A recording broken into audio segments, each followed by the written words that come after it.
안녕하십니까. 국민의힘 송석준 의원입니다. 최상병 특검법 추진 관련 성명서를 발표드리겠습니다. 청년해병의 안타까운 희생을 정쟁의 대상으로 삼아서는 안 됩니다. 거대 야권은 28일 본회의에서 최상병 특검법을 일방 처리하겠다고 합니다. 수해복구 대민지원에 나선 청년해병의 안타까운 순직 사고에 대해 철저한 진상규명과 재발 방지 대책 마련 대신 이 불행한 사고를 정쟁의 대상으로 삼고자 하는 현실에 대해 대를 이은 해병대 출신 가족으로서 개탄을 금할 길이 없습니다.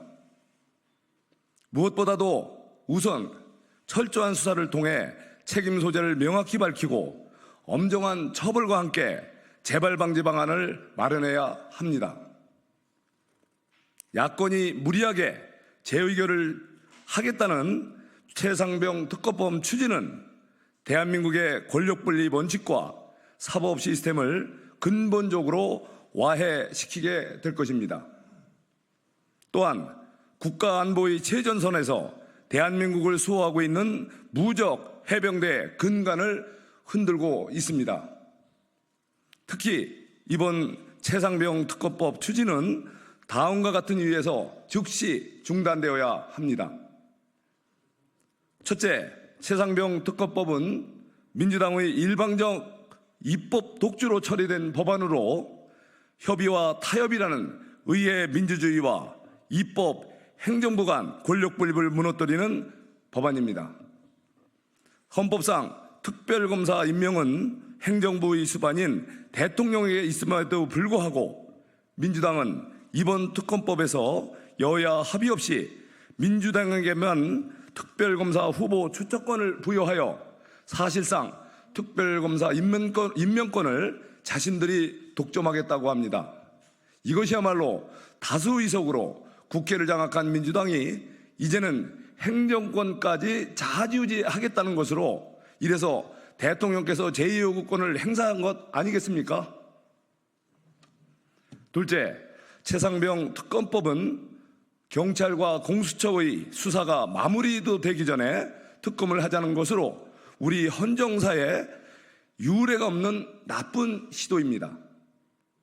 또한 이는 문재인 정부에서 민주당이 여당 시절 패스트트랙까지 동원해서 일방적으로 설치한 공수처를 스스로 무력화시키겠다는 것으로 전혀 앞뒤가 맞지 않는 자가 당착적인 행태 아니겠습니까? 셋째, 최상병 특검법은 공수처에서 사건을 고발한 민주당이 특별검사를 선택하도록 되어 있어 수사의 공정성을 파괴하는 법안이기도 합니다.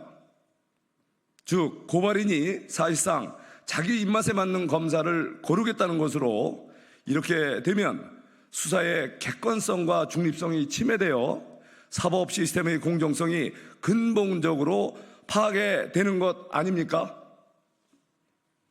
넷째, 민주당은 최상병 특검법에 대한 정쟁화와 여론 호도로 대한민국 안보의 최전선을 담당하는 최정예 군 조직인 해병대의 근간을 흔들어서는 안 될 것입니다.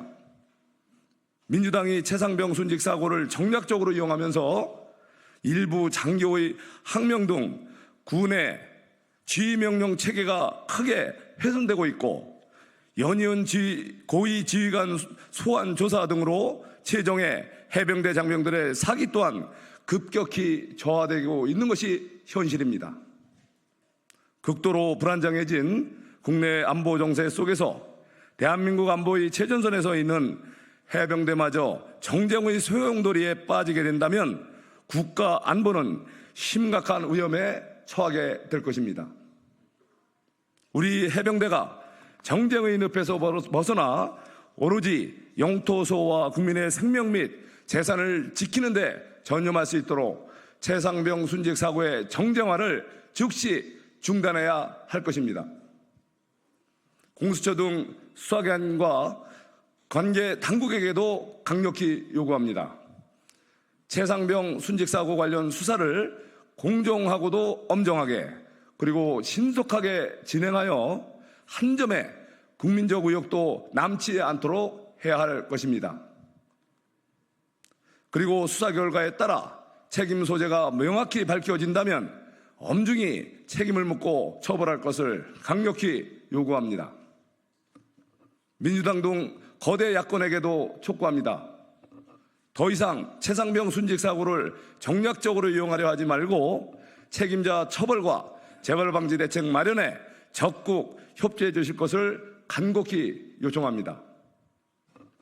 이것이야말로 21대 국회가 유종의 미를 거두어 민의의 전당으로 존중받을 수 있는 길이며 곧 시작할 제22대 국회가 상생과 조화의 정신으로 협치의 길로 나아갈 수 있는 첩경이 될 것이라 생각합니다.